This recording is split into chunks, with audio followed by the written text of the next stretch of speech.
Well, it's really difficult to take mourning, Nick. I mean, that's the problem when you have racism in your party, and as you mentioned, the EHRC is extremely significant, and it's taken, possibly a year and a half to get through the weight of evidence that they have, because it's such a significant problem. And, traditionally, Labour prides itself on its anti-racist badge, and if you can't rely on that party, then that's the problem that the country's faced. We've had no opposition in terms of politics, in terms of credible opposition, and there's no opposition in terms of the far right, because you can't listen to people who encourage the kind of extremism that they have encouraged. And I understand a lot of the public won't, they think it's, possibly right-wing smears, or it's not real, but I've seen this firsthand. I've had to have the police around to my house. I've had to increase my security. I've had death threats from these people that John McDonnell props up.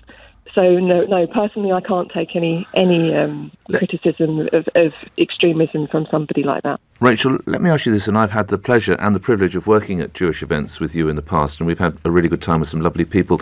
Yeah. Do you think the anti-Semitism issue is obviously going to play in a city such as London or in Manchester, or parts of Glasgow, where there are a high number of Jewish people? Do you think actually it's played right across the country, where people may not even know any Jewish people? It just speaks to the state of the Labour Party. It has. I mean, yesterday, when I saw the first exit poll, I'll be perfectly honest, I burst into floods of tears, and I couldn't control the emotion, because it's been the hardest year.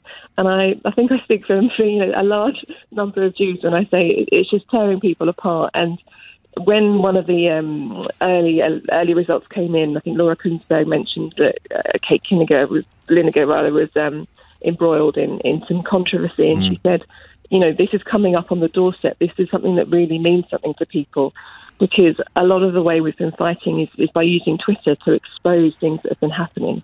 And Twitter is largely skewed to actually see that the general public, Britain, rejects terrorism, terrorist supporters, it rejects anti-Semitism, it rejects bigotry. It's all the things that, as a Brit, I'm proud of my country for.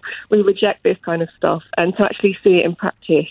I think it's a sorry state of affairs that I think this is a very unpopular government for a large number of people, and they didn't have a credible opposition, so I don't think it's anything to celebrate. Right. But it's just huge relief, and it's just huge amounts of gratefulness. All right, Rachel, I will leave it there. Thank you for your time. Rachel Riley is, of course, presenter on Countdown, who has campaigned against and has been the victim of anti-Semitism.